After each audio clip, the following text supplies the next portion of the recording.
Three. Hello, everyone, and welcome back to another episode of Feminist Frequencies. I am your esteemed host, the Interim Executive Director of the National Women's Studies Association. My name is Christian Contreras. My gender pronouns are she, her, hers.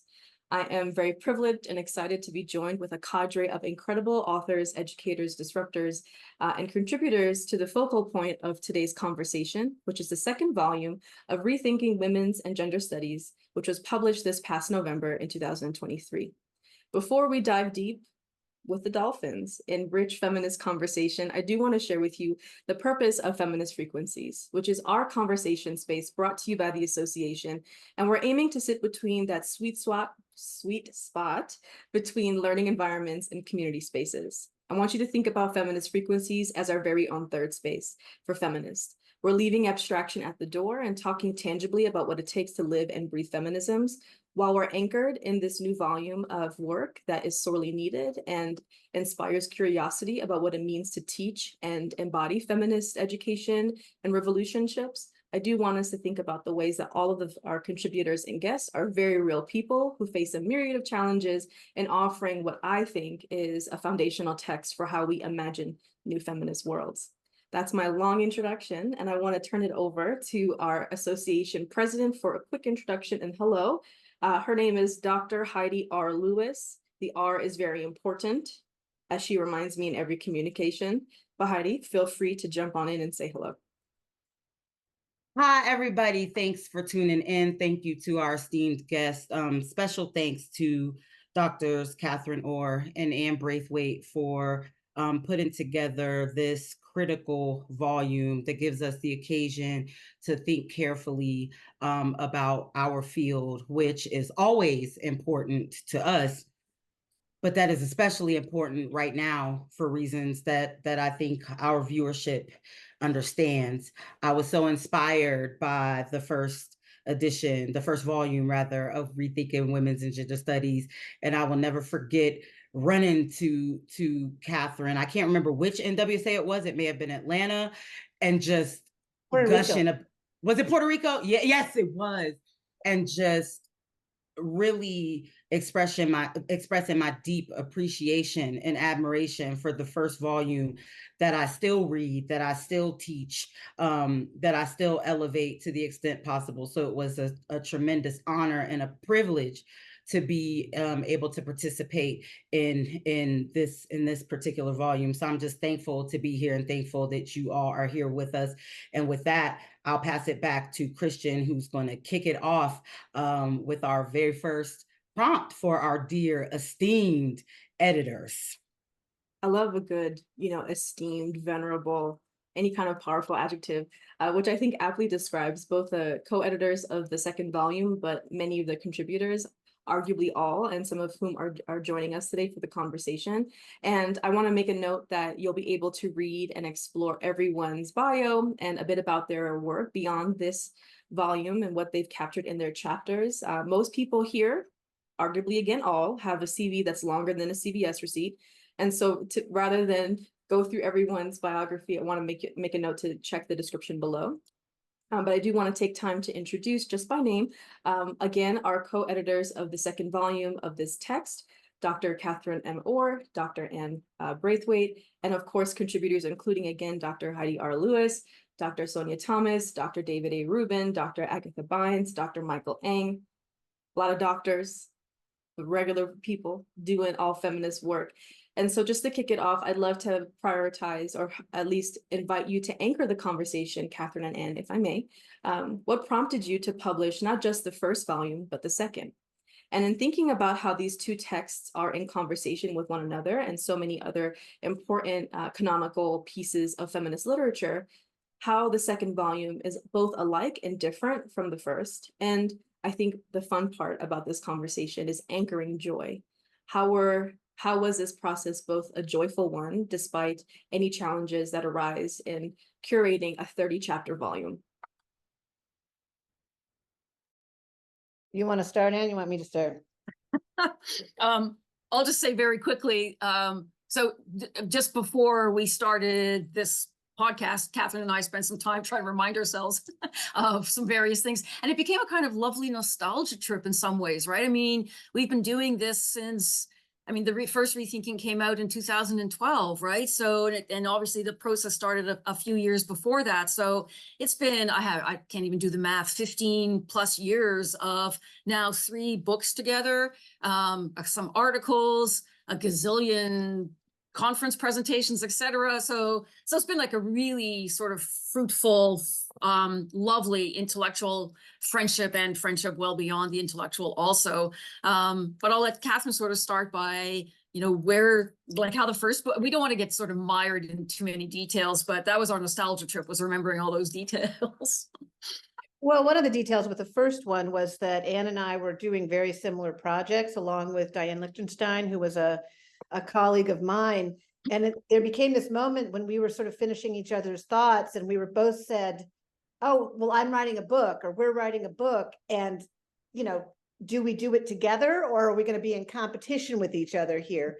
And I remember nervously sending off an email to Anne, asking her if she would like to be a collaborator with Diane and myself. And you know, that project was originally called Locating Women's Studies. And the idea is that women's studies happen, and as we called it then, women's studies, right?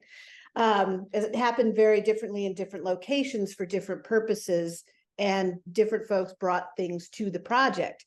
And we wanted to make note of that and honor it, because there's a way in which we thought that as the field was coming on its own, the PhD was very new then, right? And the anxiety about defining the field seemed to be driving so many conversations.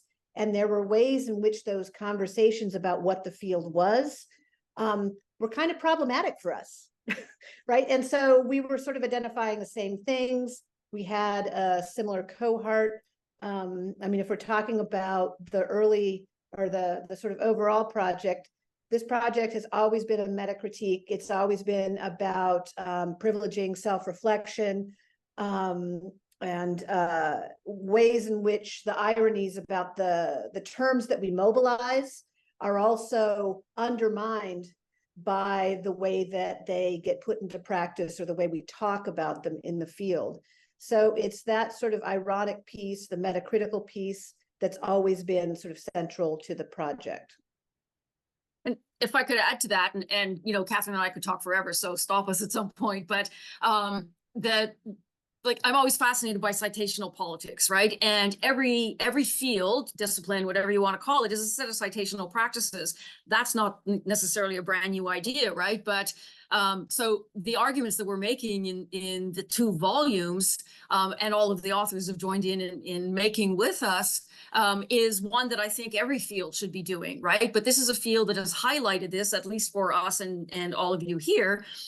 We've highlighted that as kind of central to the set of questions that we ask about the field, even as we're in it, doing whatever it is that we do within it.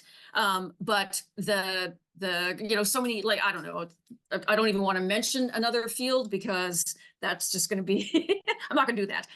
But think of any other field, right? And you could be asking the same questions about what are the taken for granted narratives, what are the terms that circulate, what are the kind of and what are the gatekeeping practices, if you will, that come out through our sort of language, and how do those create, channeling my inner Victor Ray here, how do those create close circles of knowledge, right? That then just kind of circulate as this is the field. And so the thing that we always want to highlight is how do we engage other people in asking those sets of questions at the same time as we do, to go back to what was said in the introduction, the really important work that really needs to be done right now around the set of questions that mobilize and invigorate this field.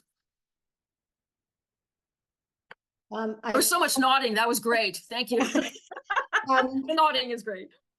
So on the similar and different question, or piece of that question, I'd say, you know, what has been similar is the metacritique. I mean, we had the same kinds of questions for volume 2 authors as we did as volume 1 authors.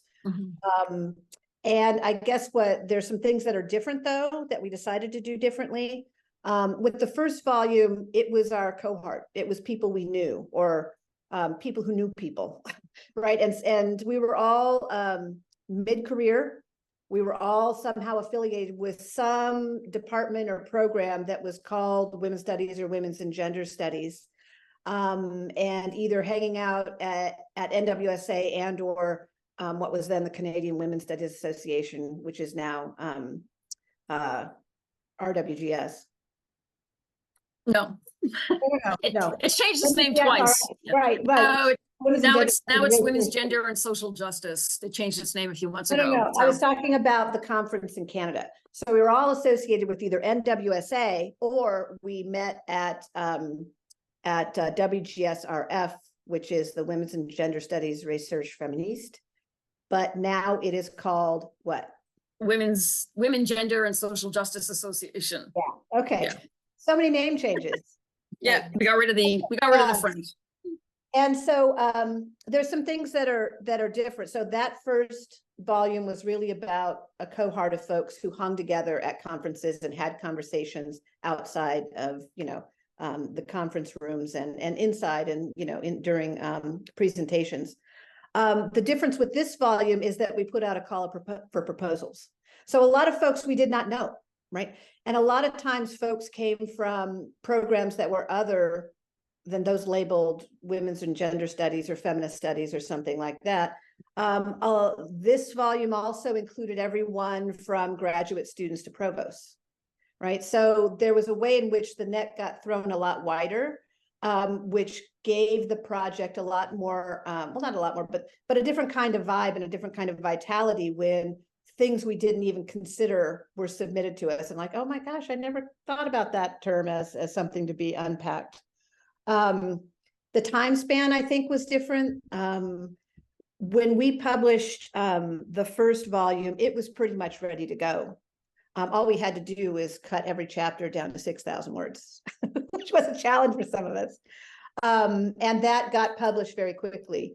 As our dear authors know, and as we thank them over and over and over again, just how long this volume took to get out. Part of that was having 30 chapters, right? Instead of 19, which was a lot. A lot of the chapters were multi-authored. You can imagine the life changes people go through. COVID was in there. We had a faculty strike in there. There were just lots of things that sort of slowed us down. So that time span seemed to sort of stretch out the kinds of things that were considered in the second volume as well. Also, this was not as much of a staging of a conversation because our authors didn't know each other. We had this idea that we were all going to talk about each other's chapters, and that just became unwieldy. So we just put it out there that these chapters stand on their own. And, just like the first volume, there are claims that one author makes that contradict completely the claims that another author makes, or one author is implicated in the critique that another author is advancing. And that's fine, right? Because we all enter the field at different spaces and locations. And the idea that one person's version of the field has to be another person's version of the field was never one that we sort of took for granted. I will point out that the second volume has a different color, right? The first one is a black book, and now this one is a sort of a purpley blue book. Another thing is that the font is a lot smaller. So somehow the books kind of came out the same width. But yeah, noticing just how small the fonts are, because 30 chapters are a lot different than 19. And because the book was, people had such different archives on which they were drawing from to make their arguments, the works cited in the second volume is just blown up, right? And that was a piece of the anxiety that was sort of driving us for a long time, because you got to turn a book in that's going to be a certain length, right? And the fact that so many people were drawing for such different archives. I mean, it seems like a sort of a silly thing to think about, but as editors, we had to think about that. So asking people to cut down, please, on, just citing everything and everyone just for coverage, right?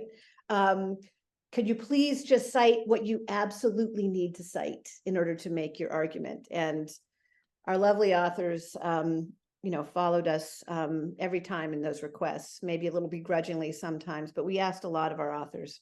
And we are very grateful that all of them stuck with us through these years and years to get this volume out. And if I can just interject quickly, so one example is something you just said about the ways in which, you know, some people were unpacking, other people were just kind of mobilizing. And we didn't aim for a kind of seamless book, right? And I think this one is in some ways is much more varied than the first one because people are so differently located, not just geographically, but in terms of like where they are in the university and so forth. I actually think that's a great strength of this book, right? But as we were reading sort of the many drafts that all of the authors, Catherine keeps saying our lovely authors, true, but the many drafts that we asked some people to do, well, pretty well everybody to do, a really good example is Agatha's, right? That you spend this whole chapter unpacking the word critical and everybody else is mobilizing the word critical in precisely the ways that you're unpacking, right? And it just made us start laughing sometimes. We were like, we can't, I mean, you know, our intention was not a kind of purity politics. Here is the best and best, you know, the better and best version of WGS, you know, in perpetuity. That part of what invigorates us all in any field are precisely those moments of difference, right? But it just became kind of sort of this joke, right? As we're reading chapters going, oh, there's another example. There it is again. And do I do it every day in my conversation? Of course I do, right? With this other voice in the back of my head going, Anne, think about that. So.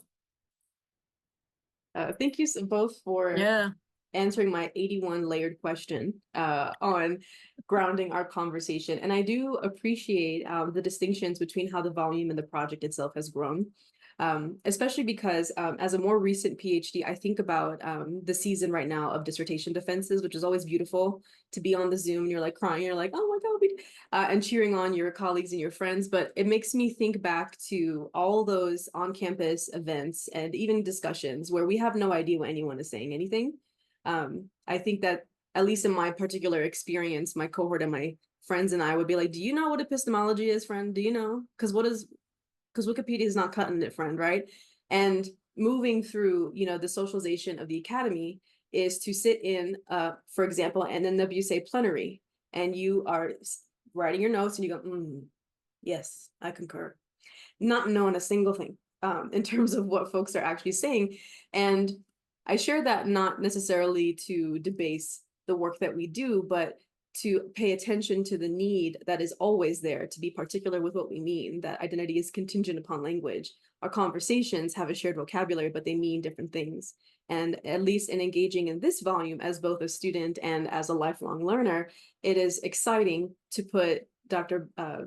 Baines, or Agatha, if I may, in conversation with the first few chapters where critical means a particular thing, compared to the questions that you're raising for us to think about as we move through the field and the work, which brings me back to perhaps the most general question I can offer to engage all of us, which is to invite our contributors who are with us on today's call to share briefly a bit about your term and what your chapter perhaps meant to you in the galvanizing of this call for a second volume. Again, offering more questions rather than offering fixed answers to a contained field that really knows no boundary and no set limit on the discipline.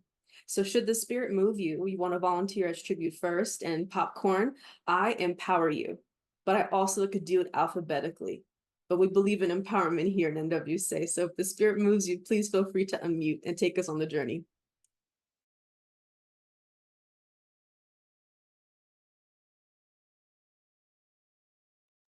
This is where they're going to have to edit out the silence, folks. You know what I mean? I was gonna volunteer Agatha, since we were just talking about her article. I think it makes sense for her to go next. Oh, Agatha, you were voluntold. Thank you. Thank you for being the leader, Sonia, and starting the conversation that I'm really excited to be a part of. Oh gosh, critical was a really interesting term to think about, partly because of its ubiquity, right? It seems to permeate women's and gender studies as a field, but also higher education more generally. So it's not unique to women's and gender studies. Critical thinking is a term that I see all over our teaching and the work that we do. When something seems to appear everywhere, then there's that paradox in which it can sometimes become invisible because we stop thinking about it, we stop noticing it, we stop being aware of when, where, and how it appears, and the impact that it has when we use it. So this chapter was a way to think about the work that Critical does in constructing and maintaining women's and gender studies as a field, in line with the kind of meta critique that Anne and Catherine are doing with their edited collections. So if we think critically about Critical, questions come up like, well, why does it appear everywhere? When it gets attached to a word or a phrase, what kind of, how does it modify the meaning of that word or phrase? So what makes something like critical ethnic studies different from just ethnic studies? And so this was a point also of connection, which Anne and Catherine raised in terms of how women's and gender studies is also in conversation with these other fields that ask questions about power, privilege, and identity. The purpose of the chapter, I hope, is to ask questions and to ask us to start noticing Critical and the way that it gets used. So it's not about discarding Critical as a term or stopping critique as a practice of knowledge production. And I think that that has been so important to women's and gender studies as a field, the way that we have pushed back against higher education as an institution and drawn attention to injustice, violence, inequity in the institutions in the world that we live in. So through the chapter, I wanted to draw attention to the type of teaching and learning and knowledge production that being critical might enable and open up, but also perhaps prevent and limit.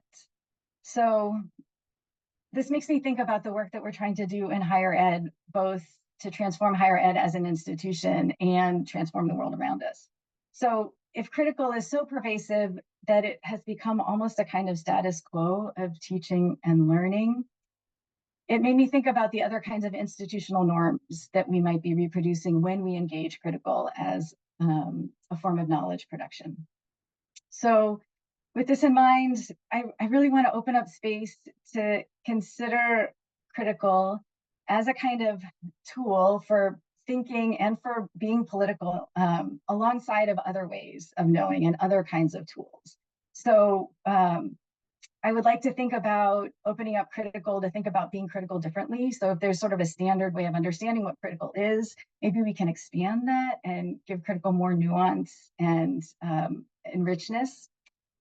But also, what are the ways in which we might think and learn and teach and be and relate that might not rely on critique as the only or primary way of being in the world? Oh, and I would love to, maybe I'll just popcorn back to you, Sonia, since you were so kind to invite me to speak. I'd just like to interject that as someone whose program was renamed Critical Identity Studies, I was reading Agatha's chapter very carefully. So thank you for that. Well, I guess I invited that. Thank you, Agatha. Yeah, so our chapter, it was co-written by me, myself, Jennifer Musial, and Leslie Kern. It's called The PhD. I think it's important to note that all three of us have PhDs in women's studies. So we have a very unique relationship to our own discipline. But also, we had been working together and I had been organizing people with a women's studies PhD to theorize the feminist epistemological foundations of what that means for a long while before this, this article came about. Because women's studies really is a kind of discipline that critiques power, as Agatha said, but it's also embedded in a power structure, it's embedded in academia. So if a PhD creates a kind of academic legitimacy, kind of centers a field and institutionalizes a field, a PhD, when you get a PhD in a field, you're supposed to be recognized by other peoples in your field, right? Like if you're a historian getting a history PhD, historians know what methods you're using, know what archives you're using, but also it will entrench that discipline away from others. And so when women's studies does that to itself, it's a little strange because women's studies rails against a canon. It thinks of itself on the margins.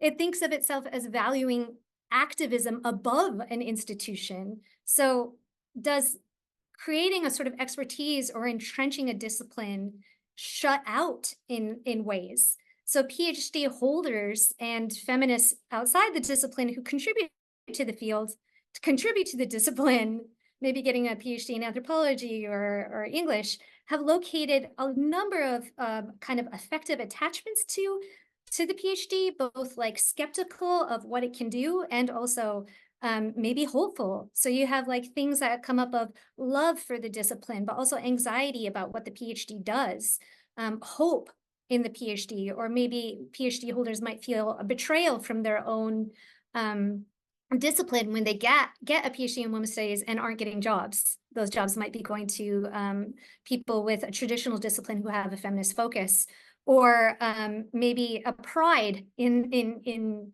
this is my discipline, this is what I love so much about women's studies, and you create a PhD program with a lot of pride, but then you have to defend it against like this, there's something going on in this particular expertise making that we need to defend that is special or better maybe than a feminist getting a degree in a traditional discipline. So this is encapsulated, this kind of these feelings and affective attachments to our discipline is really encapsulated in debates and defensiveness around the PhD. In this chapter, I think Leslie Kern and Jennifer Musial and I, what we wanted to do was do the meta that Catherine and Anne were talking about. And the meta is just basically feminist epistemology. What is feminist knowledge production? By thinking through how the discipline is perceived by feminists themselves. And the PhD, I think, is one of the most visible, maybe the most tangible manifestations of how that kind of understanding of how feminists perceive the discipline of women's studies is kind of, there are multiple perspectives on that, and there are fraught perceptions. They don't always agree, and so that's what we try and do in this chapter.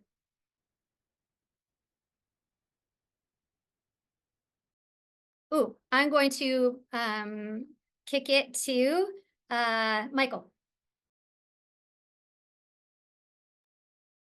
Thank you for that, Sonia. So I'm very pleased to be taking part in this conversation. I've learned a lot from the volume, from the first volume as well. And as I mentioned, my disciplinary training is in philosophy, so I'm particularly attracted to a kind of meta critical approach to language and discourse. And appropriately enough, my term genealogy falls within the section called epistemological, epistemology's rethought.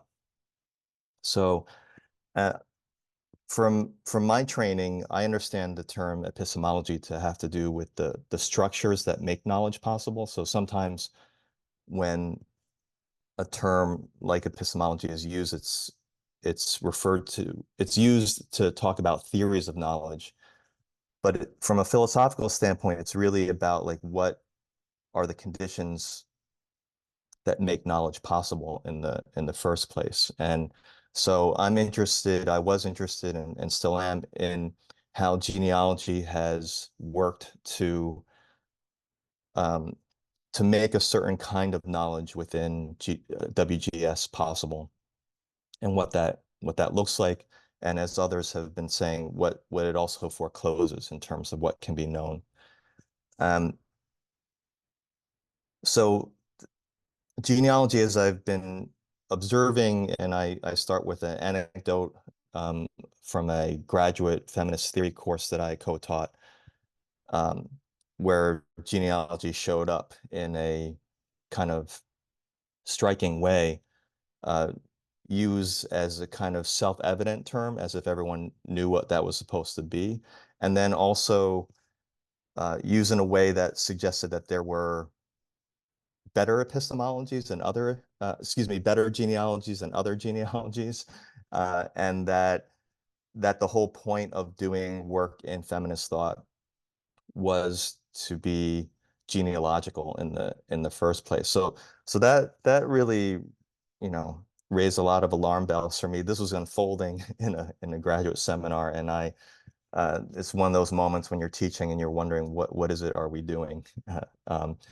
So genealogy, like a lot of terms in any kind of discipline, it takes on a kind of shibboleth status, and it's just enough to just repeat the term, and then no one questions it, and you get to pass on, and so on, and so again, for my training, I have a lot of impatience with that, and it strikes me as ironic and contradictory at best that we're involved in this kind of enterprise, but we're not questioning our basic assumptions. One of the things that genealogy, I think, the way it functions in terms of specific assumptions within WGS is to promote this idea of what Claire Hemmings calls a progress narrative of feminist thought, uh, and and the linearity that's implied there, which is very troubling in itself. But along with that is the implicit requirement to overcome and transcend previous theories and thinkers. So there's kind of built in within the idea of genealogy that the genealogical method that you're supposed to overthrow the previous generation. And that just, I know generation is one of our terms, but so I think it's really interesting that within within education generally, there's always this kind of generational anxiety that the younger generation thinks the older generation is trying to keep them down. The older generation thinks that the younger generation is trying to wish their death, which is, that Oedipal struggle is real enough.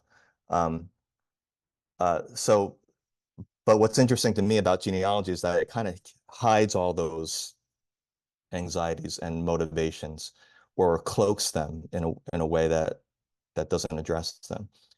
And another assumption is just the basic idea that WGS isn't doing enough, that it can never do enough as a disciplinary formation or as a field. And I think that's a very gendered kind of view, because no one expects that from philosophy. Like, no one's saying that philosophy isn't doing enough. There may not be high expectations for philosophy, which I think is fair enough. But this idea that feminism is supposed to be like fixing what is wrong with the world is unrealistic, and also uh, unfair, and also unconscious. So my chapter, those are the general parameters of my chapter, I guess, and I focus specifically on a case study involving new materialist discourse in feminist thought, and how this discourse has turned its attention to overthrowing Judith Butler, who was a previous saint within WGS, but it kind of proves, I feel it proves my point that the idea is to overthrow the next generation. So I'll invite Heidi to. Sure. Thank you so much, Michael. I too came in really hot. I come in really hot all the time. And but thank you, Catherine, for that reminder. I definitely want to share a little bit about that when the question anchored in mine and David's piece comes up. I hope to do that there. So I'll do my description now, though. But so in describing my work, I often cite the 2013 statement published by NWSA's Field Leadership Working Group, which included past presidents Bonnie Thornton Dill, Vivian May, Tricia Lynn, and Beverly Goss Shefdahl, as well as other NWSA members such as Michelle Berger, Anna Louise Keating, and our editor, Catherine Orr. I cite that piece because my work is largely committed to examining how knowers and systems of knowledge are situated in order to cultivate reflexivity about the impact of social location, power asymmetries, and cultural context on the knowledge process or knowledge processes. Because I'm a Black feminist scholar, I most often focus on Black people. And in all cases, my approach is decidedly intersectional. Primarily relying on discourse analysis, I also am very, very interested in thinking about how some ways of knowing and making sense of the world are rendered unintelligible, but also I'm interested in discourse as a site where power is enacted, but also negotiated. So I'm really interested in those kinds of tensions and the spaces where the easy answers and quick fixes just won't do. So in expertise, I examine the ways that narratives about expertise function within and frame WGS. Intellectuals in our field, as we all know, we understand the ways particular notions of and relationships with expertise have functioned as a means of domination and subjugation. Like, we are very, very clear about that. However, I argue that our struggles with expertise sometimes result in what I call an overdetermination of accessibility, which I define as an overdetermined commitment to ensuring mass legibility and a simplistic rejection of so-called elitist scholarship, which poses dangerous implications for those of us who struggle acutely with being engaged with as knowers. So I'll just go ahead and say a quick thing now. So a lot of that work did come out of my own experiences in a feminist and gender studies program at a very small liberal arts college. When I arrived, there was one faculty line. I didn't even occupy it. I eventually did. So there were struggles with the core model, the affiliate model, and all of those sort of different ways of doing WGS, which I'll talk more about later. But a lot of my interest in this work came out of sort of that tension that is very similar to what you write about, Sonia. Like, where do I get to be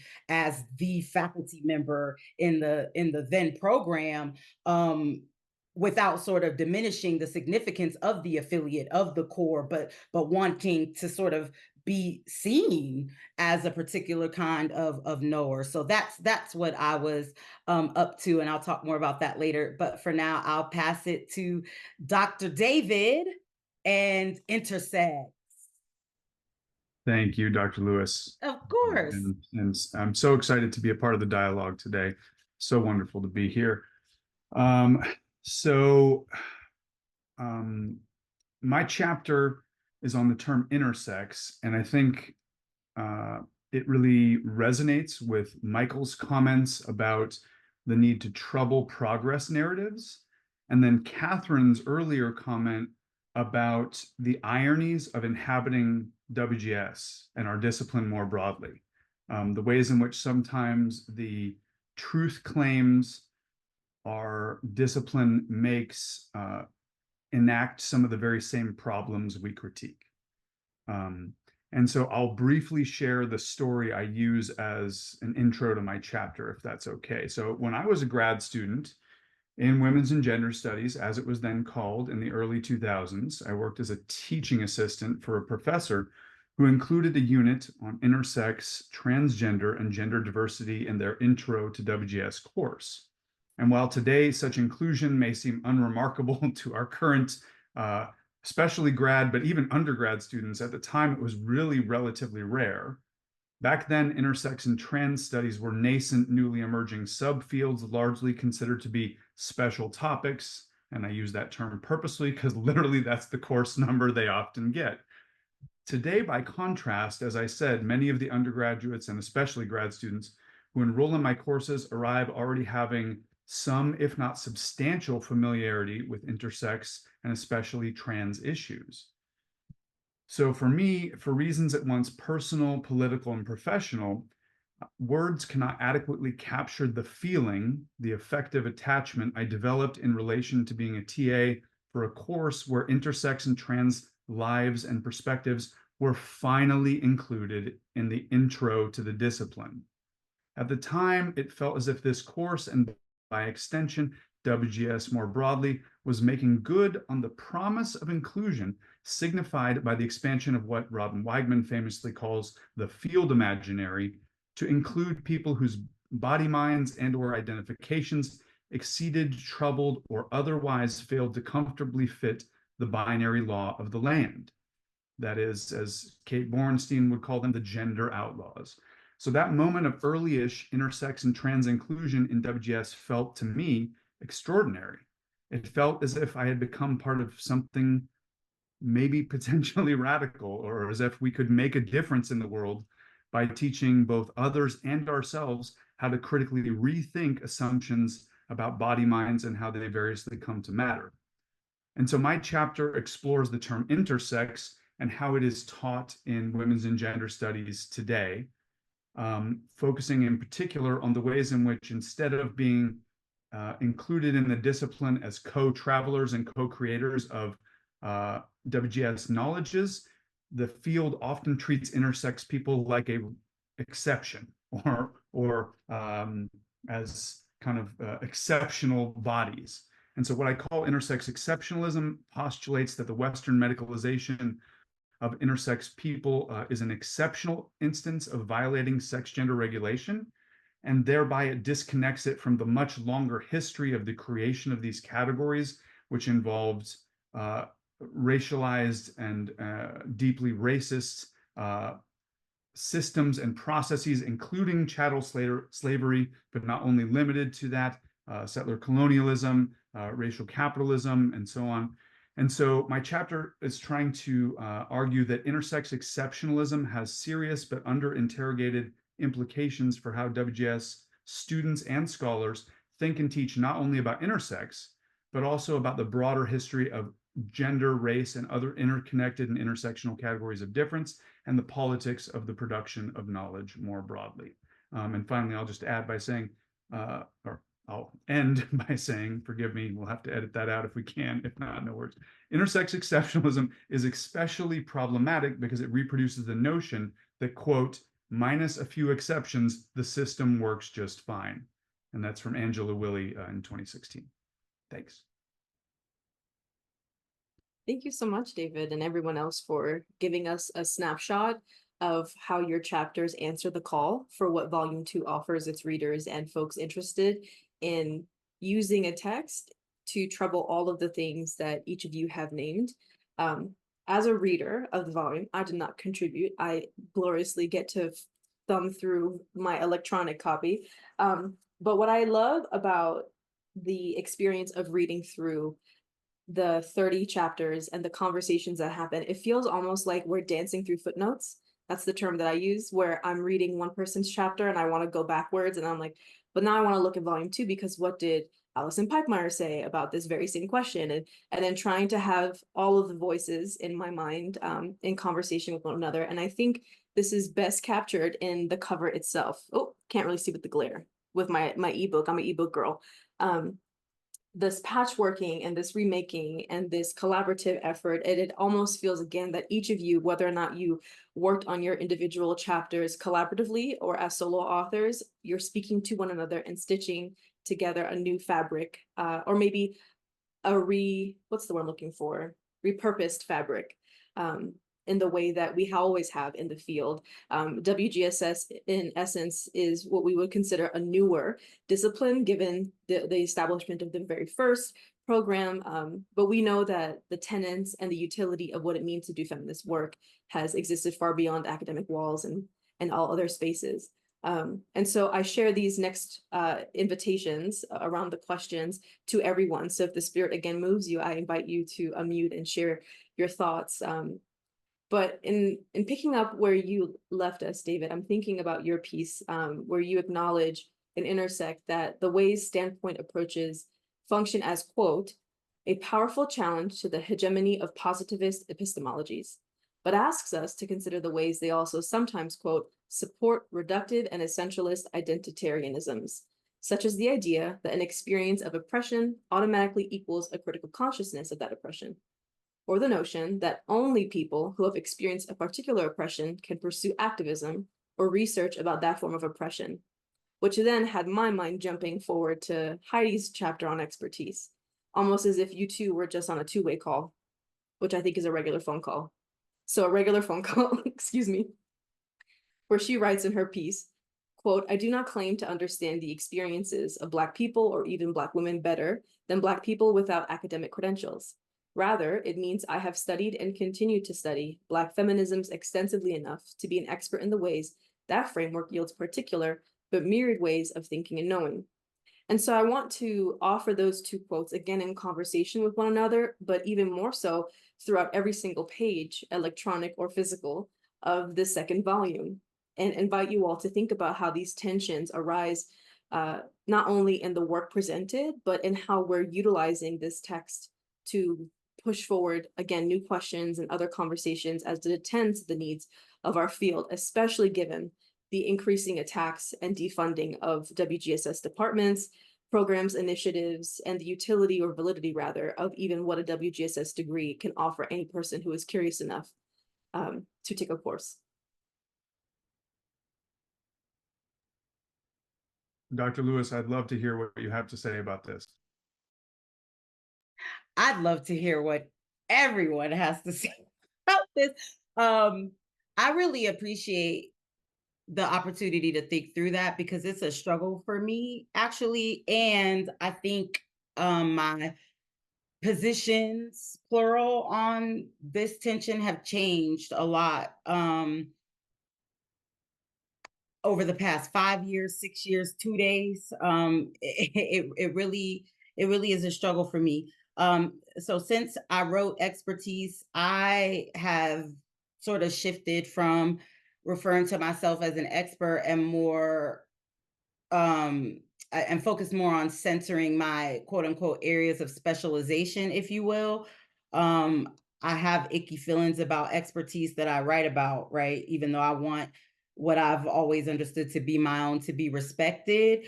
And so, but I never wanted anyone to I never wanted to claim that I was an expert on all things Black and Blackness. I'm from the Midwest. I'm from Northeast Ohio, which is, the Black-white binary incarnate. My hometown is not all parts of the Midwest or Ohio are that, but where I'm from is absolutely that.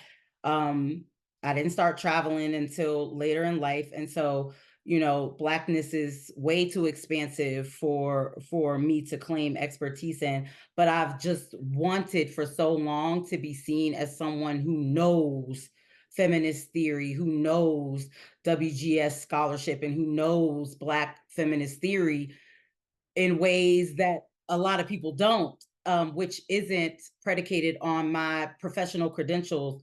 Shout out to Tony K. Bambara, who didn't have those, but I cite all the time, right?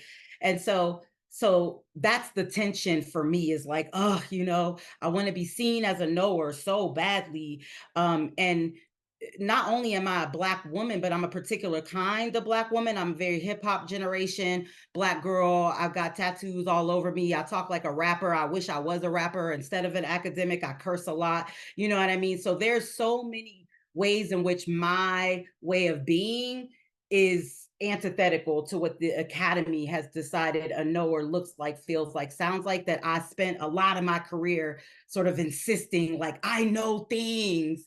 I care less now. I mean, I drafted this in 2018. You know what I mean? I was a baby. I had just gotten tenure.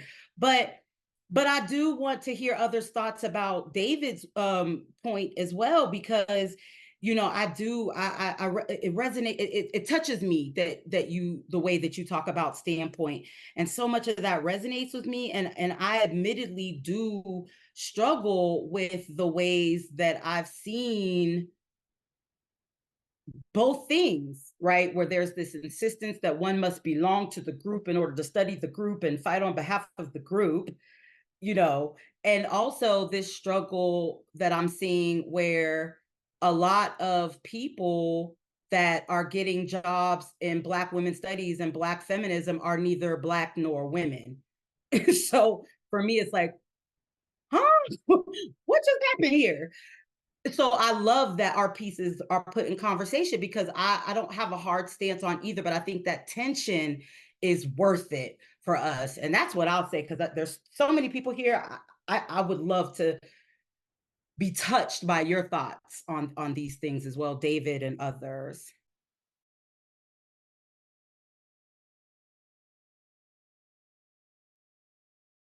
That was so wonderfully said. I love the connections you're making. And I'll be brief here. What you made me think about is how our disciplines, plural, meaning not just what we're formally trained in academically, but the ways of thinking and living that we're trained in coming up, right? When we're young, when we get older, blah, blah, blah, how they encourage certain ingrained and inherited patterns of thinking that aren't always subject to question, right?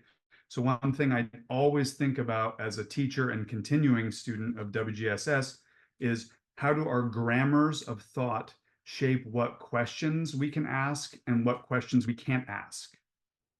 Who gets included in those discussions and who is excluded? How is any inclusion inherently exclusionary of somebody, as anybody who's ever made a syllabus knows, right? We can't include all the readings we want. And I commend Anne and Catherine as such generous editors for being so inclusive, but also capacious and rigorous with each of the contributors in helping to produce really, really polished chapters. Y'all are some of the best editors I've ever worked with, and I'm so grateful. You brought out questions in me that I didn't fully know I needed to ask. And those are the moments I treasure in WGSS. And so you helped me in particular to think about some of the ironies of teaching intersex in WGSS, where it seems real inclusionary. The discipline must be progressing. And this is where in my chapter, you allowed me to use a little humor. And I think this is one of the first publications where I've ever done that. And I'm really grateful. I think I used the terms oh my and oy vey. Shout out to my Jewish roots. But those ironies need to be paused over and thought through more in order to get at the ways none of us are transparent to ourselves and the ways in which nobody else is transparent to us either. That is, and now here I'm maybe I can turn to Agatha's chapter here. We all need critical interrogation, right? And that's what your editorial comments pushed me toward, and that's where your connections, Dr. Lewis, pushed me to think toward better. And so I try to encourage my students, especially when they think of themselves as non-experts, to read as much as they can, to look up all the citations. I mean, I know that's tough, especially with today's, I was going to say grad students. Our undergrads are like, oh yeah, I'll go read that. But our grad students are like, I have no time. Feel free to edit this out. Anyway, curiosity is where this question leads me. Rather than establishing rigorous regulatory boundaries, how do we encourage ourselves and others to become more curious about what we might not know or what we might need to rethink, to cite the title of the volume. David, I'll build on where you left off around boundaries, because I've been thinking about that, although in a slightly different context. And hopefully my quick comment will leave time perhaps for Sonia and Anne to offer input, because that's where I first went, Christian, when you were guiding us through David's and Heidi's ideas. And I really am grateful for your chapter about discipline or disciplinarity in the first volume. So this question of expertise really made me think about how we create boundaries around the field. So between what is WGS and what is not, and then within the field, where people who fall within the field then belong. And to me, that relates to expertise. And in a field that is so attentive to our social identity categories, we can't, I think, disarticulate expertise from identity in ways that I don't think I can fully articulate, but really appreciate being asked to think about. And then, of course, Sonia, your chapter around the PhD, that is a process of expertising, right? Giving people expertise, but in certain ways that reproduce the field, which I appreciate the way you and Jennifer brought up these questions around, training, how we train scholars reflects our ideas about the field and expertise. I'll jump in, maybe. So I've been probably like many of us, right, sort of roped into, voluntarily run towards, whatever, various ways in which our institutions are picking up EDI, DEI, however it's sort of called in your space.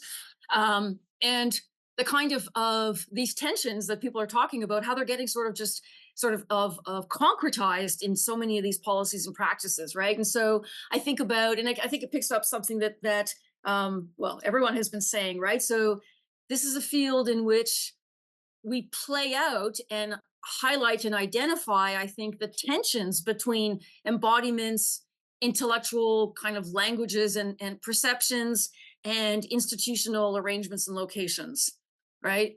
But I think that in so many of our institutional practices of EDI, and I know that that's kind of completely outside of our conversation in some ways, right? But the assumption is that these three things layer on top of each other in a seamless way, right? And so if you get particular embodiments, you will have particular kinds of intellectual sort of perceptions of things, which will lead to and be mobilized in particular kinds of institutional arrangements.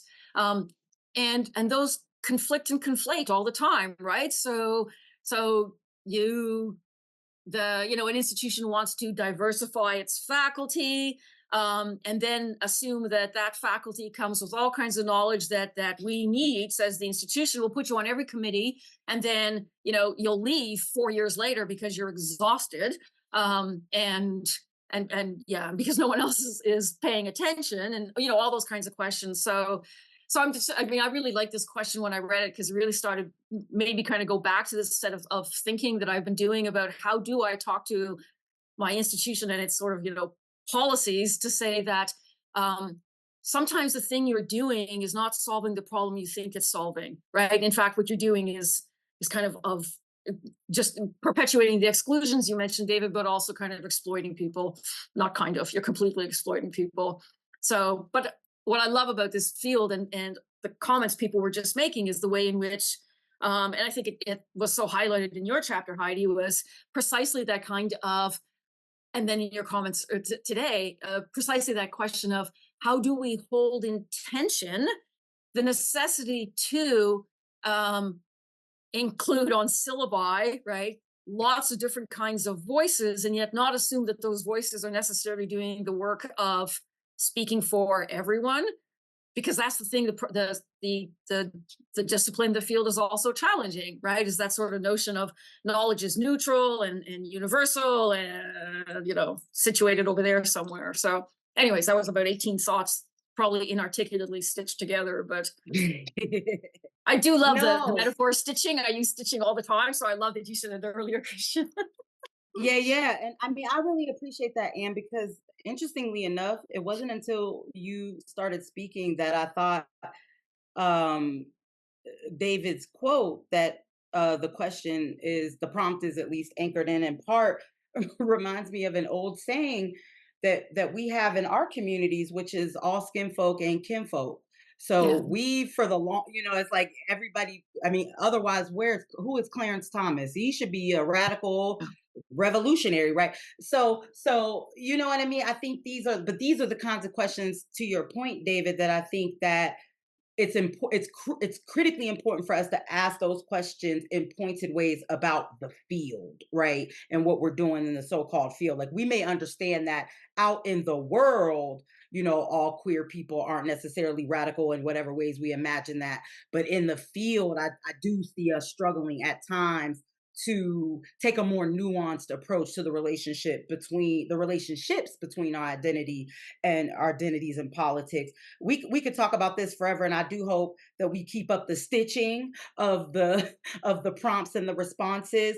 I'm gonna level or raise the next one, which is so connected to what we've already been discussing. I can't wait to hear what you all what your thoughts about this are. So in the PhD, Sonia, you and Jennifer and Leslie, you argue, and I'm going to quote, that the WGS PhD is an important but fraught object that critique structures of power while remaining embedded within one, academia, as you noted earlier. And what I'm really interested in is that you name that as a perhaps unresolvable paradox that conjures a range of feminist feelings, a vivid set of emotions ranging from anxiety, hope, betrayal, as you mentioned earlier, pride, defensiveness, in WGS PhD holders and non-PhD holders alike. And then in genealogy, Michael, you're also you're contending with this larger script that WGS has internalized about itself as being cut off from materiality, right? You talked about that earlier too, right? We're not doing enough. We need to be doing more. And you situate that as, and I quote, a symptom of general anxiety about continuing to matter in the contemporary neoliberal university. Catherine, you mentioned anxiety earlier. I think, Anne, you did too. Anxiety was coming up over and over and over again. And so I'm hoping we can spend some time discussing the relationships, plural, between WGS and anxiety and addressing why attending to these relationships is significant, right? So I'm just going to leave it there. And as Christian noted earlier, if the spirit moves you, come on in and talk about why anxiety keeps coming up for you and others that you're connected with in the field, and why it's important for us to sit with anxiety, right? And that kind of affect. I'll jump in right away. To also bring it back to our previous discussion about embodied identities and what expertise means like that, or what is expected of bodies. I'm grateful that articles in this volume are taking that on. Previously, I've always taught Rachel Lee's Notes from the Non-Field and Amber Jamila Muser's piece called Specimen Days, which bring this up, but I think we definitely do need to talk about this a lot. And I'll tell you a story that was actually related to my doing this article with Leslie Kern and Jennifer Musial on the PhD. So as a graduate student, I had worked at the time, there were only 10 PhDs in women's studies in the United States. That has ballooned out to about 20, I think we're at 25 now. Is that right? That is at the same time. I started my PhD in 2004. That is at the same time that we saw the financial collapse, the taking of funding away from women's studies departments, the collapsing of women's studies departments. We moved into Trump years and then the pandemic, right? This is when, at a time when women's studies feminist scholars are having hard times getting jobs. And we're seeing so much academic gig work, the contingent faculty issues that come up with around feminist scholars. And so we're producing more and more women's studies PhDs at a time when there may be less and less positions. So this idea that women's studies is marginal to the disciplines, when we actually are centering ourselves with something like the PhD and then sending these PhDs onto the market that might not get jobs, right? When I formed as a graduate student, I talked to all these 10 different programs, and graduate students from around the nation set up a kind of feminist conference at Rutgers where I was getting my PhD. And then the second conference the next year was at Emory University. At the time, the group of people that we were working with were really diverse. Moya Bailey was in our group she's getting her PhD from Emory, and I was in it, but mostly white women. And then we formed a reading group, reading the 1998 special issue on the PhD. It led to other people's getting a PhD in women's studies, also formed an interest group within NWSA, and they invited me to join it. By that time, I was the only person of color. I'm a non-Black South Asian woman with caste privilege, okay? But I was the only person of color in this group. And we tried to do a re-looking of a special issue for feminist studies on the PhD, which I led the charge on that. We all wrote articles for that. There was quite a few of us wrote articles for that. We all got revised and resubmits, but and at the same time, the call for the Rethinking Women's Studies volume came out. And all of us kind of knew that we wanted to do a one on the PhD. But other people in our group, like Ashley Falzetti was also with us, and she wanted to write one on indigeneity, and it came out, right? So we were meeting at Colby College where I work to do a feminist institute on the women's studies PhD. And when that we asked feminist studies what was going on with our articles. Everybody I was working with, who were all white, got revised and resubmits when my article was rejected. And maybe it was also like, maybe it was a bad article, so I'm not blaming feminist studies or anything for that. But I also, I felt a lot of, it was betrayal and anxiety around my own discipline about doing a lot of this labor. And then a few months after that, Leslie Kern and Jennifer Musial and I still were working on, we decided to pitch this chapter on the PhD. And then a few months later at NWSA, the PhD interest group, I was slated to become chair. But we were changing our bylaws at NWSA with interest groups. So that would be the gap year where we wouldn't have elections. So that would mean I would do the labor for the PhD interest group, but my name wouldn't really be on it. Right. Like, so I had such betrayal feelings and anxiety after 10 plus years of working on this particular issue about women's studies PhD and feminist epistemologies that I left the interest group. Right. And I had a lot of anxiety in writing this chapter with Jennifer Musial and Leslie Kern. And I would talk to them all the time as we were writing it, because it was almost in real time as we were thinking through what this means when we're producing all these PhD graduates, maybe not getting jobs and anxiety around that. And women's studies, like claiming to still be on the margins while it seems to be really embedded in the neoliberal institutions moves towards diversity, as Sarah Ahmed calls it, the non-performative diversity that doesn't do what it says. We seem fully integrated into the institution while we do this thing of labor on women of color that is unrecognized, invisibilized, and then also I had also worked on the fact that there's so many South Asian women in women's studies departments given post-colonial feminisms relationship to women's studies and transnational feminists' relationship to women's studies, which is, there's a lot of South Asian feminists that are involved in both post-colonial and transnational feminisms, but most of us are upper caste, right? Most of us have caste privilege, including myself. So this is, what are our identities? How does that lead to anxieties? Even within the NWSA South Asian Feminist Caucus, there was a lot of pushback to even talking about caste issues, right? So I know I've mentioned a lot of things here in this story going on with South Asian caste privilege, issues of race and labor, but even producing this chapter caused a lot of anxiety for me, thinking about those things about expertise in labor. Can I just jump in here? Because there was about 20 things I wanted to comment on. So yeah, that was lovely. Really sort of laying out a lot of issues for us. I think affect is really something that sort of undergirds a lot of the energy of the RWGS project as a whole. I mean, I was just noting that in the introduction to the first volume, the way we begin the introduction, the preface is passion, frustration, enthusiasm, disappointment, ambivalence, and relief, right? Talking about all kinds of the affective sort of energy that leads to chapters like the PhD chapter. Spent a lot of time on affect and thinking about betrayal, right? As one thing that you pointed out. But a lot of the chapters and a lot of the stories that open up every chapter are really driven by this affect, and especially around anxiety, right? And so I guess I'd like to sort of just sort of note that piece, the one piece that I'll pick out, and I'll leave others to talk about what Sonia just sort of kicked off. I want to add to that, though, that so there's the whole book is informed by affect, right? And I think the PhD chapter in some ways is the one that crystallizes it the most.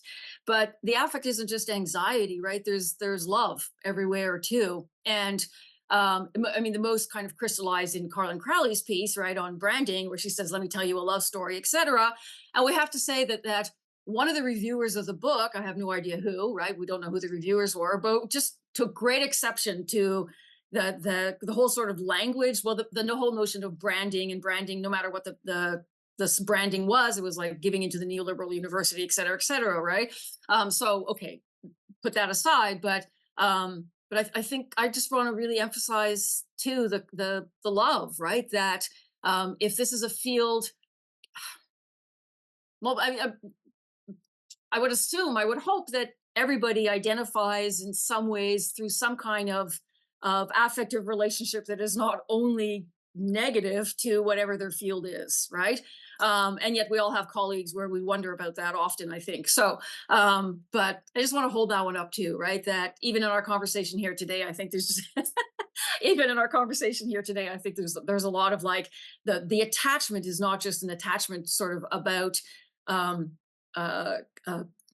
I can't even find my words, right? It's not just about a kind of attachment of rejection or an attachment of anxiety, but it's also an attachment of and this informed all of the chapters that we got, right? We want to make this field better. And so one of the things, I was going to say this much later, but I'll say it now, one of the things that struck us about so many of the chapters as they were coming in was a lot of people were like, so WGS's problem is it's missing this. And if we just put this thing back into it, then it'll be better, right? And that for me comes out of a position or a place of a real attachment, right? That if this is going to be better, if this is going to be the thing that I will continue to love, then this is what it needs to be doing. There's also this simultaneous, identification and disidentification, right? I mean, one of the things that came in from a lot of authors is this idea that they're speaking to women's studies from outside of it or something. And it's like, Yes. looking at your vita here, and you have a degree and you have a position and you have and so I think the version of women's studies or women's and gender studies that you are teaching is women's and gender studies, right? So claim that piece. But I think so often the parts we don't like become the things that we disidentify with and place ourselves on the outside. Yeah. Because it is about power. I mean, as Sonia was bringing up, it is about power. Like, so what does it mean when we produce all these PhDs as a field? And I'm using we problematically because, we is always a problematic way to refer to ourselves. When we produce all of these PhDs, and yet, that doesn't necessarily sort of pan out in the hiring, things like, I mean, it's an exercise of power we're doing in here. And sometimes we find it icky. And we don't want to identify with the parts of the field that feel icky to us. And yet we claim them nevertheless, when it can be strategic for us or whatever else. So that identification, disidentification, along with this affect of love, but also anxiety, that's circulating, those sort of contradictions circulate through, I'd have to say, probably all of the chapters. Yeah, I'd like to add too, like with our chapter on the PhD, I think anxiety and love almost go hand in hand, right? Because people who got a PhD in women's studies didn't do it because I guess it's just, I'll get this. Like we love this discipline. And that's one of the reasons why when we see certain things or experience certain labors through the identity that we hold, it becomes this part of anxiety for us. So it almost chases each other. And on that note, I also want to say too, take the opportunity and say something to Heidi, because I want to thank NWSA leadership, especially reconfirming our commitment to the BDS resolutions and the email that y'all sent out, because at my institution, there's no encampments, but our students are protesting and trying to ask for divestment and trying to boycott, our kind of study abroad programs that are in Israel that don't talk about apartheid or not talking about the genocide in Palestine right now. So I forwarded NWSA's email to our students, and they have used it to try and understand, because our administration sent them an email saying that boycotts are against academic freedom. And they've used it to try and understand that how boycotts actually allow for academic freedom. So our students here at Colby have found that recent NWSA letter helpful in shaping their continued demands for divestment and boycotts. So as a PhD holder, I'm fully in women's studies. I love my discipline. I might do like professionalize myself in South Asian studies, but I am first and foremost a women's studies scholar, right? I'm a feminist scholar, and it's NWCA's leadership, especially on that, that make me realize how much I love it, as much as I have these anxieties around it. Thank you so much, Sonia, for firstly sharing your story that couches or rather contextualizes the chapter that you've co-authored, but then also, Catherine, your response, like it's just worth, I lost track of where the needle is, but I feel the pinpricks while I'm holding the metaphorical cloth. And it brings so many questions to my own experience and, anchoring this conversation in one that is both, academic, we are discussing produced scholarship, but also our lived experiences. And something that you shared, Catherine, that speaks to something that Sonia introduces, like that feeling of ickiness. And to offer a slightly different perspective, which is that for folks of color, in particular, Black women like myself, um, and other women of color, that we don't have the option to not feel icky. And that love is oftentimes a distant light. Because I think that we are, as folks of color and different locations of marginalization, are often asked where our trauma lives on the resume. Thinking about our admissions essays into the programs and the type of work that we're expected to do, again, brings us back to David and Heidi's question about, well, who gets to speak on these things? Who gets to publish first? Because knowledge is proprietary, is it not? That if you're in this collection, that means you are therefore an expert to some level, to Heidi's troubling that question. And then to Michael's question about that anxiety that I think, Sonia, you introduced as a very different, what is the word I'm looking for? I wouldn't say leg, but anxiety doesn't have legs. A different branch, perhaps, of, how we situate WGSS. We always say every year, back in March of this year, 2024, I journeyed to Chicago to retrieve our archives, and sat in a storage unit with my best friend, Dr. Chaim Ramirez, should you be watching this podcast. And we went through 50 years of NWC archives. Catherine, I found your first membership form. And I was like, this is history. But then I shredded it in a FedEx somewhere in Chicago, for privacy's sake. But I say this to emphasize that anxiety also is a question that we face around validity of who we are. Am I only supposed to produce scholarship that is critical to then reintroduce Agatha's chapter? Can I produce work and creativity and interventions out of joy and hope and criticality that, again, might have different definitions and approaches to it? But I think that's a very distinct, different avenue that scholars of color, and again, of different marginalizations, we could talk about gender and class and nationhood and faith and all other levels of location. But it sometimes feels like we're doing a United Colors of Bennington ad, that we got to have one trans person and then one racially ambiguous person, which is typically me, just in the corner like this.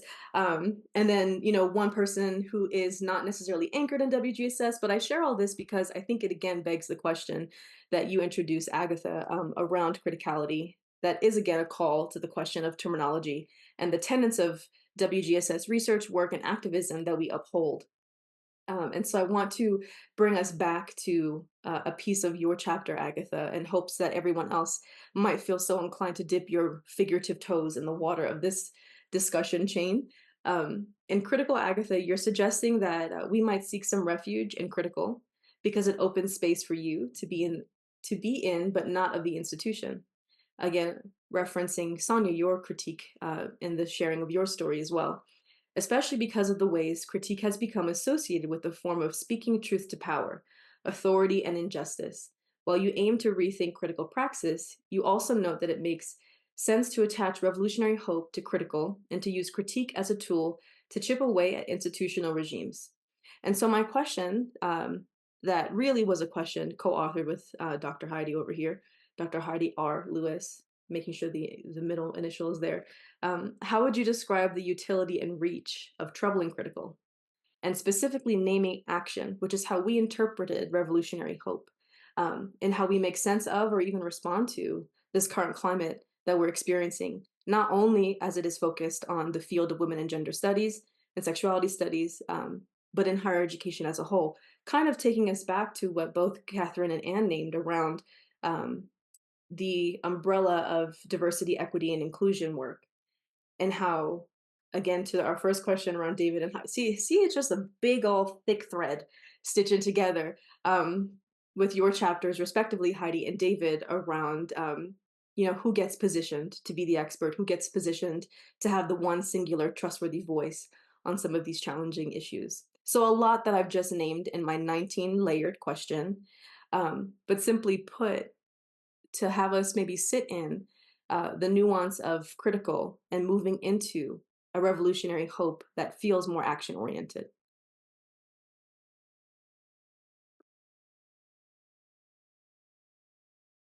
I really appreciate the openings, many openings, Christian and Heidi, that this question poses. And it made me think differently about the chapter in an exciting way. That first, critique is so important as a tool. It exposes, illuminates, analyzes, challenges, and gives us ways to think about transformation. And it does so, I think, partly because it is taking stock of the existing world that we live in, the conditions of the institutions, the hierarchies and the violences and the exclusions.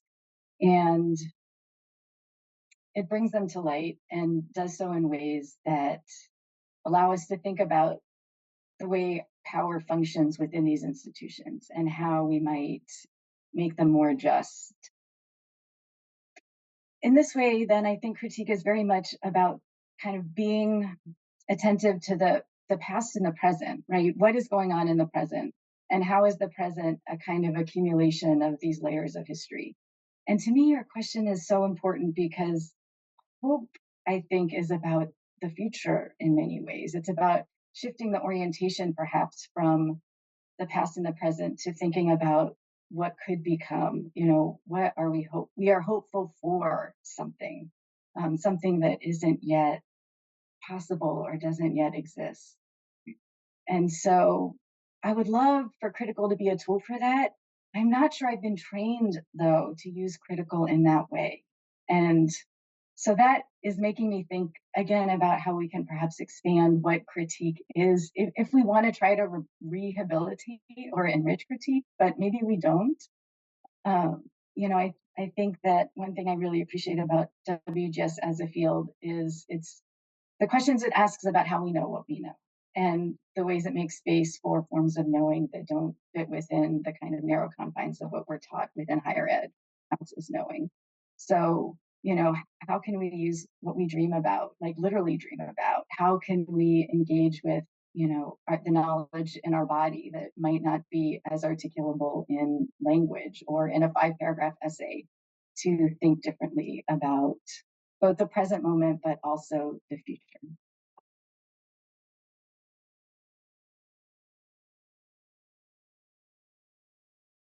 I just want to add something inspired by the last few comments, but what Agatha is talking about in terms of critique and hope.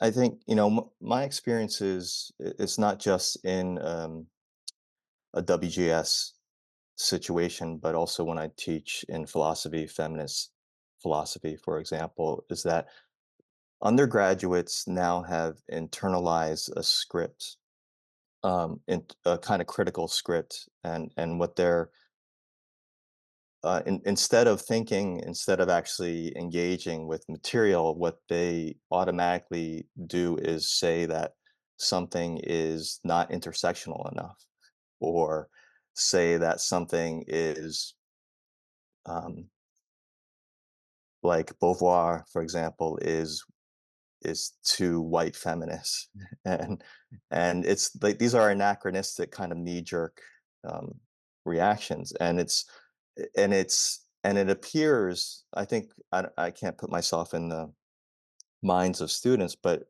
at least my impression is that it's like that's the image of critique that they have inherited, and they believe like that's what they're supposed to be doing. Um, and so, like the point that I want to make here is that there's an aspect of critique.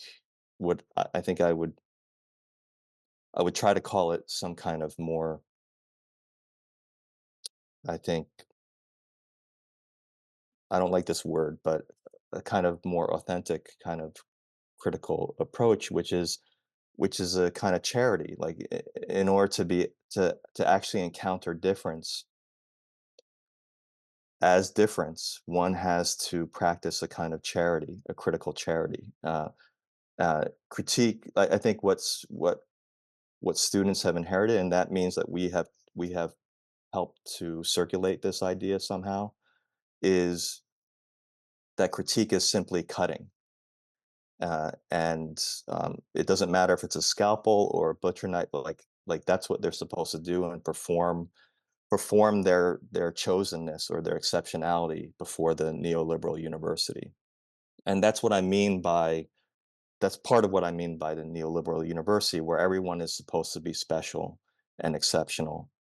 Um, and what's interesting to me, just to go back a little bit to this issue of anxiety, what's interesting to me is that um, women's studies from its inception has had this anxiety about its legitimacy internal to it. And I think if we go back to some of these early texts from like Lauren Berlant, the late great Lauren Berlant, and Robin Wiegman, for example, like there are these debates about what does it mean for women's studies to be institutionalized. And so there's that kind of anxiety, which I think is legitimate enough. It's about legitimacy.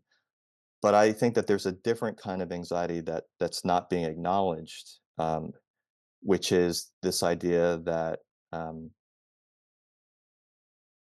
women's studies is no different than any other discipline in the university. Like people are discovering that the university with the capital U is a carceral institution with them calling in the police to take apart these encampments as if that were like something new. Like this is part of the university as a neoliberal care institution. This is part of care.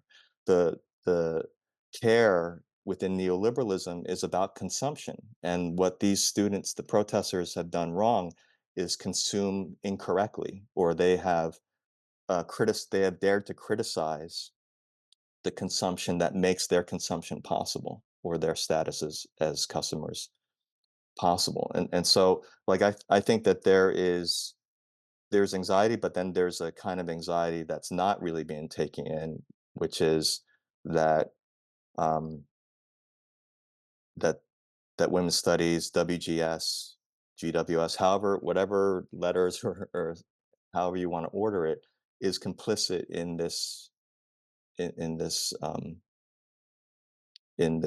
system. And and and we can try to displace that onto its subjects, like onto its students, right? Like what Sonia was saying, like, well, we won't deal with it. We'll just let our PhD, our newly minted PhD holders deal with it, But I have commitments to psychoanalysis, so I would add, in addition to love, I don't usually speak too much about love, um, but I would add ambivalence to a term for us, which is a kind of more of a love-hate relation, and they're there together. And as much as we try to displace these different feelings or pass them on to other generations, they will come back. That's denial is not just a river in Egypt, as they say. So Thank you so much for that, Michael. I want to jump in because there's so many things about what both you and Agatha said that resonated with me, and I've been trying to listen and thread my own thoughts. So pardon me, that's not smart. That's not a good way to a good way to do this. But I appreciate you naming the complicity of WGS, which is something that I tried to interrogate in so many ways in expertise, right? This wasn't sort of, me sort of being situated as not enough of a knower wasn't happening from the proverbial white man in philosophy or political science or whatever other field that we often situate as, you know, having a hostile relationship, if you will, with WGS. It was happening in WGS. It was happening, you know, my feminist snap, to quote Sarah Ahmed, as I do at the beginning of the piece, came as a result of, you know, me too, Sonia, being, you know, one of the only women of color in the room, one of the only Black women in the room, and contending with a lot of white feminists who hadn't um, been able to or been willing to spend a lot of time thinking through how they too could be perpetrators. You know, they were most interested, at least at that time, in discussing the ways that they had been subjugated in these other fields that we come to understand as having a hostile relationship with us. So thank you for naming that. Sonia, thank you for naming that in your piece too, about the different ways that we in this field, in all of its complexities, have participated in some things. And thank you to the editors for giving us space to do that. And I say that because one of the things I really appreciate about our WGS 1 and 2 is that when I taught it, and I will never forget Catherine saying, "You teach this to undergrads?" I said, "I teach it in intro." I introduced undergraduates to the field through WGS, RWGS 1.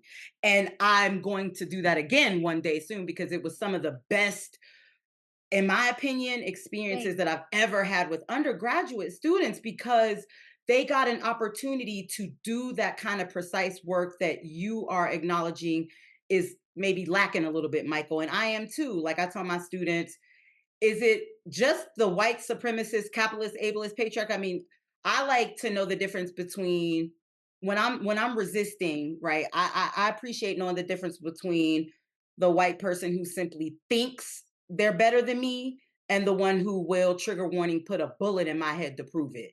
I'm not bringing a butcher knife to everything. I'm not bringing I like to be precise. I like to know, what am I dealing with? What kind of subjugation am I facing, so that I can get my many tools out and see which one works. Sometimes you need a flathead, sometimes you need a Phillips.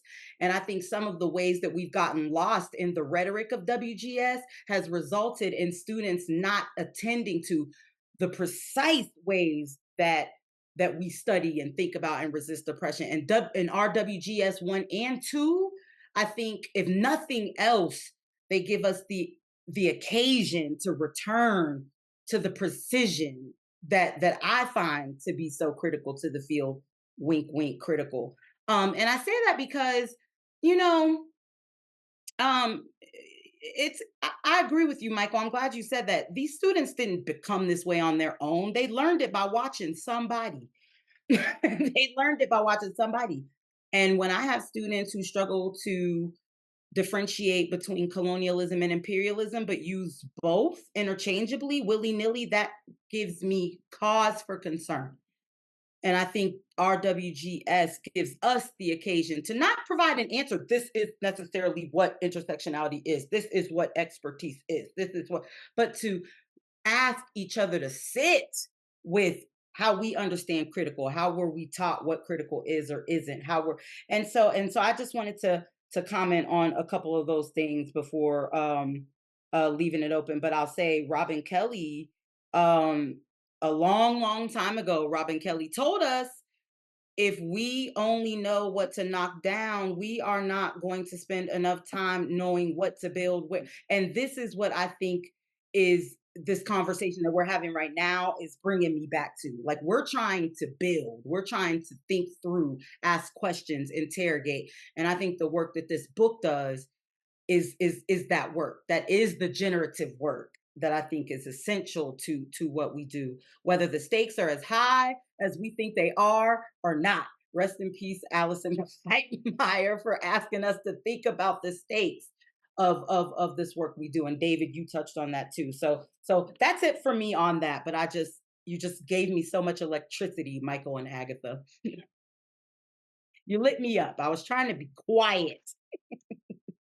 And then I think I'm going to do the conclusive. I am. So we've got maybe 15 minutes, but I think this last question is a beautiful one. I'm sorry. And I think its beauty comes from its being anchored in that beautiful conclusion. And that conclusion is subtitled Continuing the Conversation, which I think is worth naming because I think it's important that readers know and viewers of this podcast know that you all are inviting us to participate in an ongoing, never-ending conversation. So Catherine and Anne, you both point out the ways that you and many of us authors position ourselves within and outside WGS, moving between these locations, sometimes from paragraph to paragraph. And I feel like you were talking about me right there. I don't know. No. I feel like that was me. I'm in and out. But I love that you acknowledge that that's the extent to which we do that kind of movement.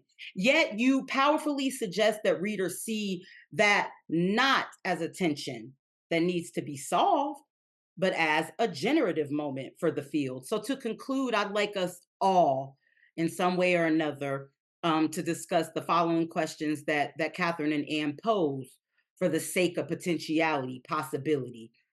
What is made possible for the editors, the authors, all of us in resisting the temptation to pick a side, to situate oneself as either a WGS insider or a WGS outsider? What does claiming such liminal spaces do for the field intellectually, institutionally, and or politically, if anything at all?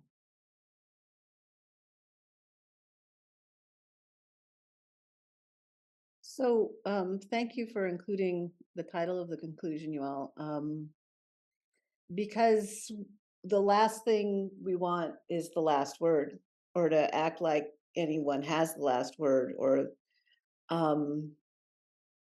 and we wrote a whole book that sort of was around the both and, right, in our intro text, right? So the both and I guess that's the piece that I was talking about before, about sometimes the straw women studies sort of argument comes up in ways that place us on the outside.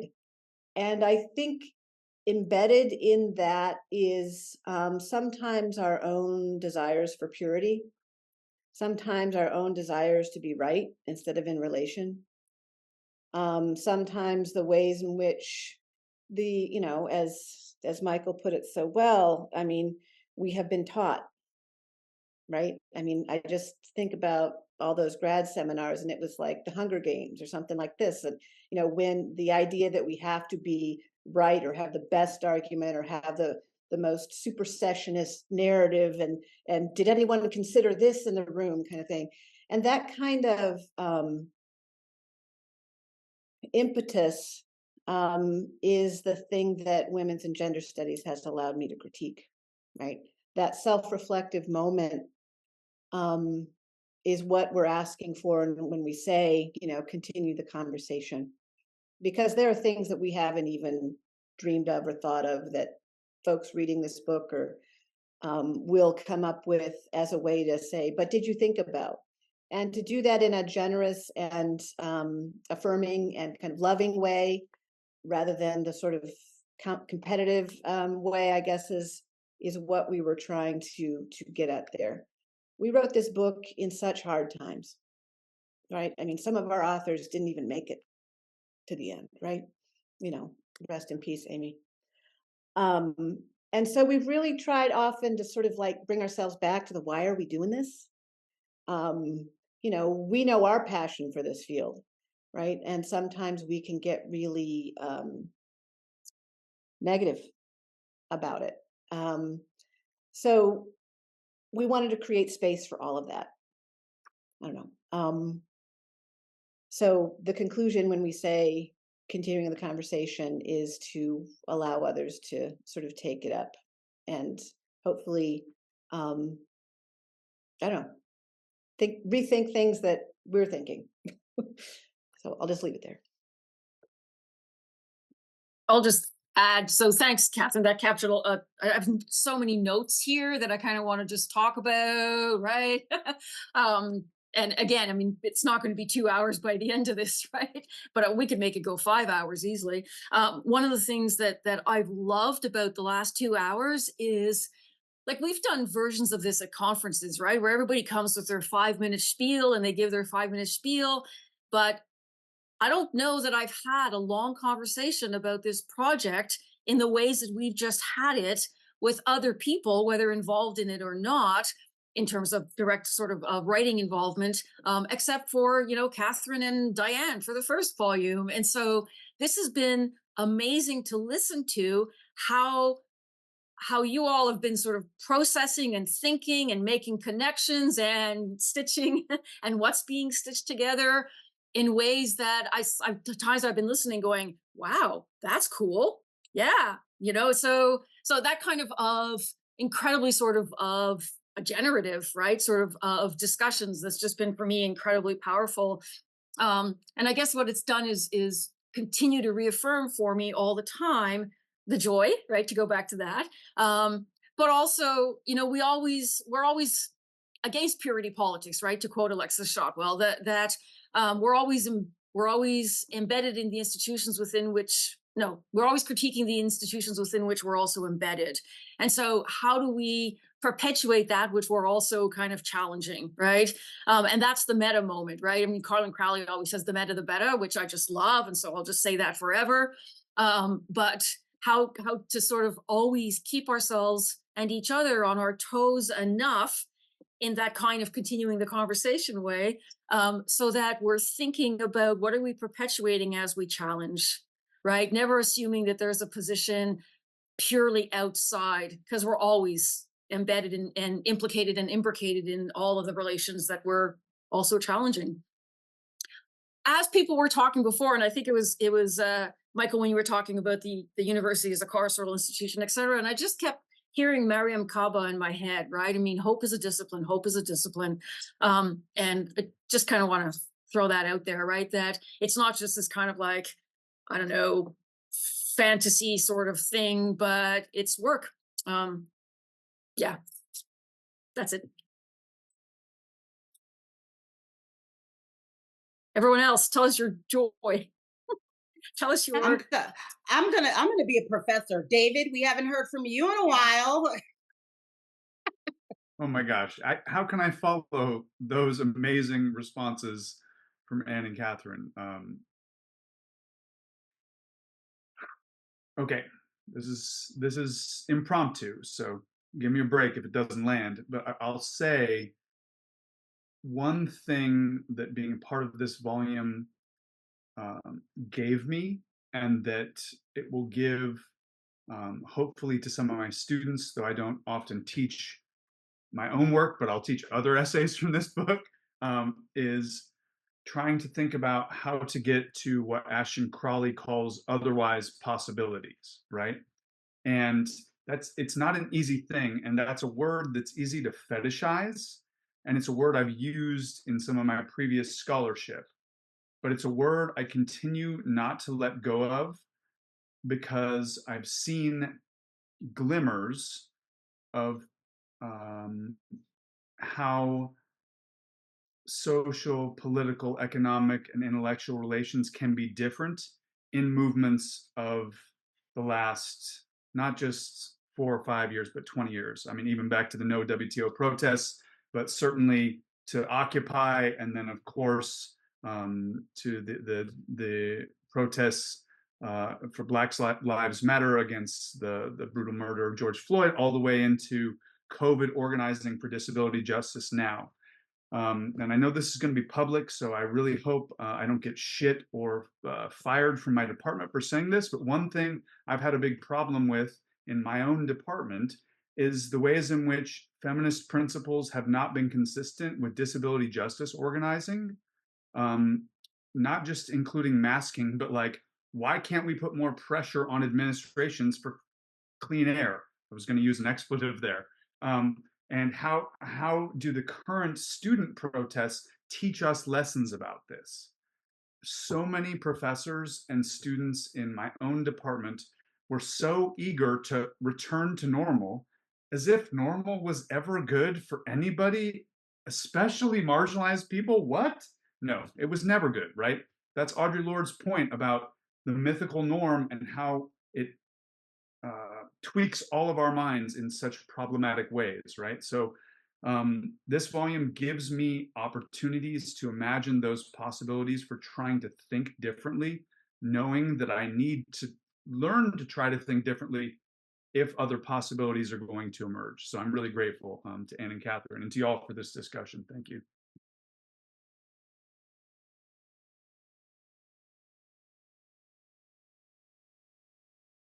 Look at the Sonia, Michael, any thought? No pressure, but just want to make sure we give space before we respectfully allow y'all all to get to your the most important parts of your lives. I'll just say something quickly. I appreciate, David, what you were saying just now about returning to normal and stuff. Those echo my own feelings. And I do think there's a continuity between folks who are willing to deny a genocide is going on and also deny that a pandemic is still ongoing. Like, I think that's what I mean about the neoliberal university as care. Like, these are continuous kinds of relations rather than contradictions. So I really appreciate that. I think that what I appreciate about the volume and especially the conclusion is this emphasis on collectivity, which is part of feminism as a political project. It's not just an academic discipline, or it doesn't just have academic or scholarly aspects. It's that's what I understand to be interdisciplinarity, combining theory and practice and collectivity. No one can do it on their own, and I think that is really one of the chief lessons for students, is that no one can do it on their own, and it's not finished. It's a unfinished project. There's this desire, which I fully understand and identify with at times, but there's this desire, kind of an adolescent desire for things to be just finished and done and easy, and that's just not the real world. And I think that that's something that we can help students get to, a level of ambiguity and uncertainty, but instill in them a confidence that they can confront it together. I'd like to pick up, Michael, on your use of the word unfinished, which resonates with how I've been meditating on the question about liminal spaces.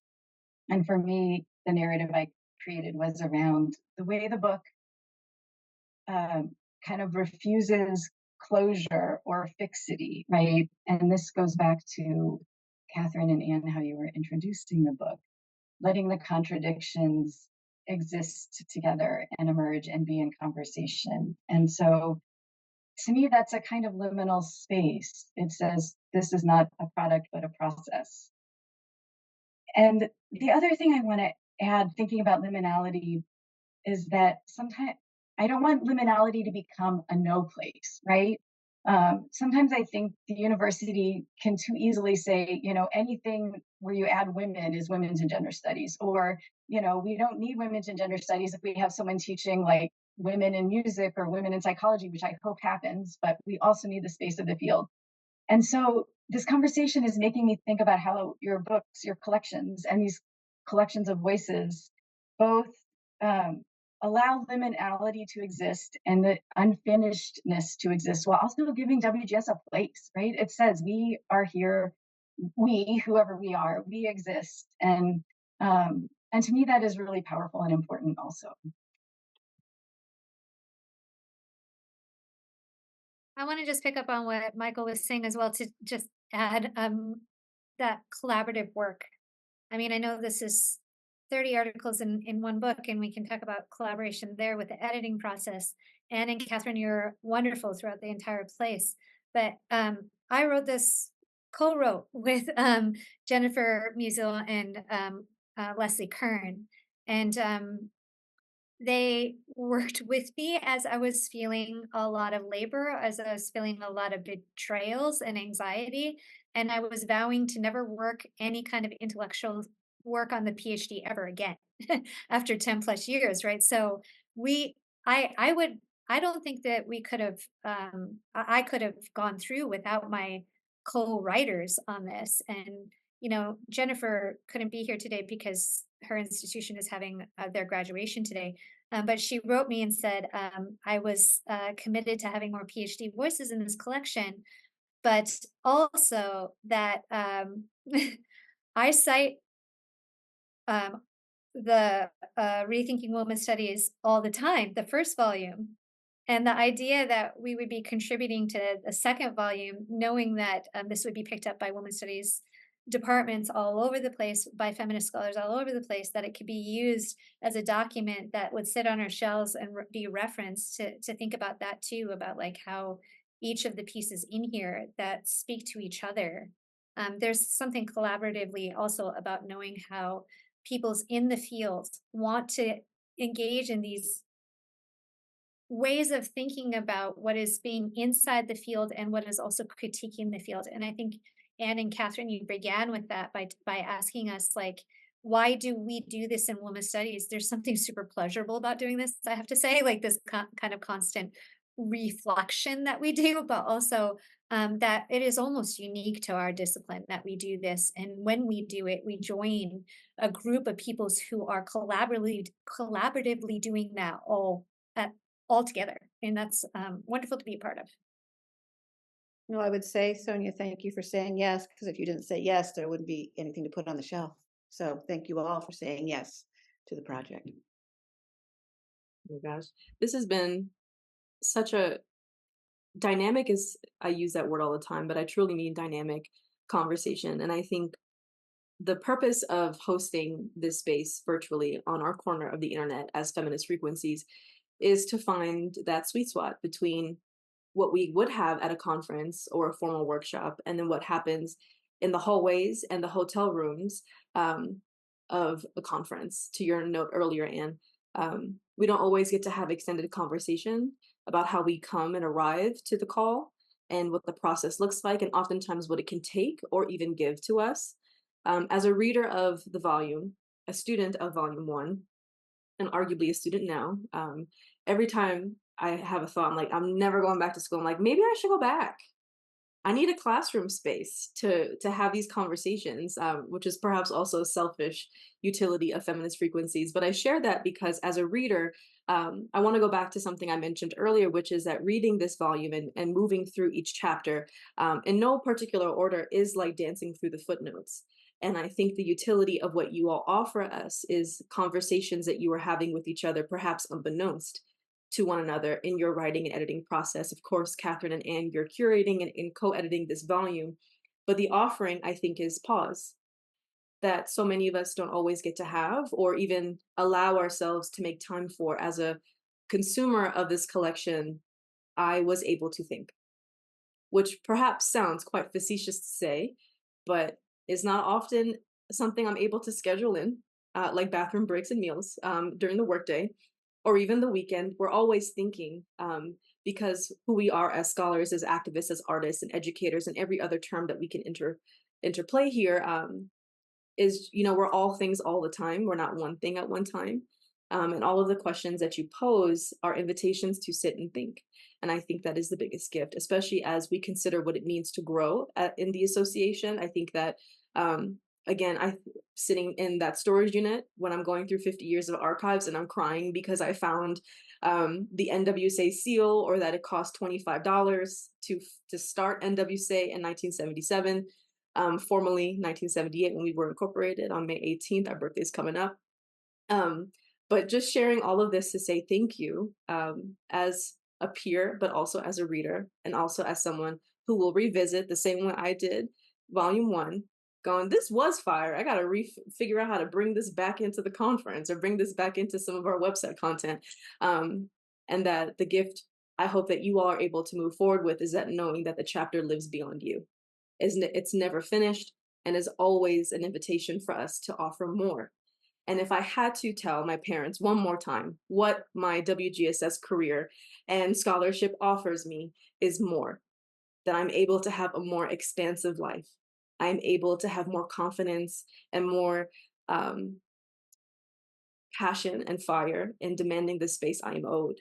And that is possible because I'm able to take that metaphorical thread and weave through these footnotes and these chapters and every other piece of scholarship that allows us to have a field as rich as it is.